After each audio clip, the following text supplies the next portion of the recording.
Eh ben, on était là aujourd'hui parce qu'en fait, il y a une grosse remise en question sur les aides à l'émergence pour les porteurs de projets en fait, qui veulent rentrer dans le monde agricole et commencer à réfléchir à un projet agricole. Et toutes ces aides-là qui concernent l'avant-projet en fait, sont remises en question. Et la Confédération paysanne s'interpelle par rapport à ça, est vraiment se pose beaucoup de questions parce que pour nous, pour réussir à renverser la balance d'une installation pour 3 départs, et ça commence par les aides à l'émergence, quoi. Et que demain, si on veut que les parcours 3P de la Chambre d'agriculture soient remplis, il faut d'abord former tous les porteurs de projets avant le parcours, quoi. Je voudrais rappeler quand même que en fait, le Vivea il est composé surtout de la FNSEA parce que suite aux élections chambres en fait le nombre de sièges est réparti suite au score des élections chambres, donc du coup forcément les chambres d'agriculture et la FNSEA ont envie de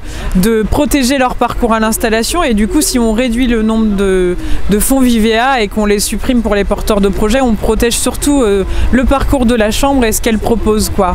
Je comprends vraiment pas comment on peut avoir une politique ambitieuse d'installation si on supprime comme ils veulent faire les projets,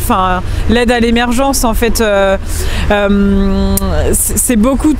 pas très visionnaire, surtout que on sait qu'il y a énormément de publics qui sont intéressés par l'agriculture aujourd'hui, sauf qu'ils ont un besoin de formation énorme parce que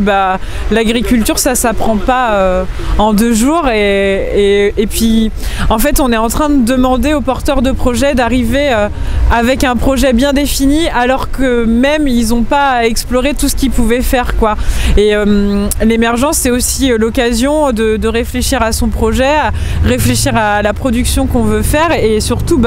quel modèle agricole on veut avoir sur sa ferme, quoi. Et si on attend le parcours pour avoir toutes ces réflexions là, on sait très bien que c'est une grande machine qui se met en route, le parcours à l'installation, et que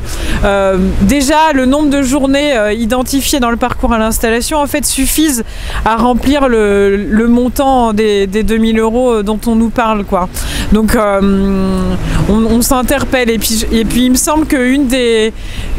grandes lignes du Vivea c'est de quand même aider à l'installation, quoi. Donc on a beaucoup d'interrogations aujourd'hui face à ça, quoi. On comprend pas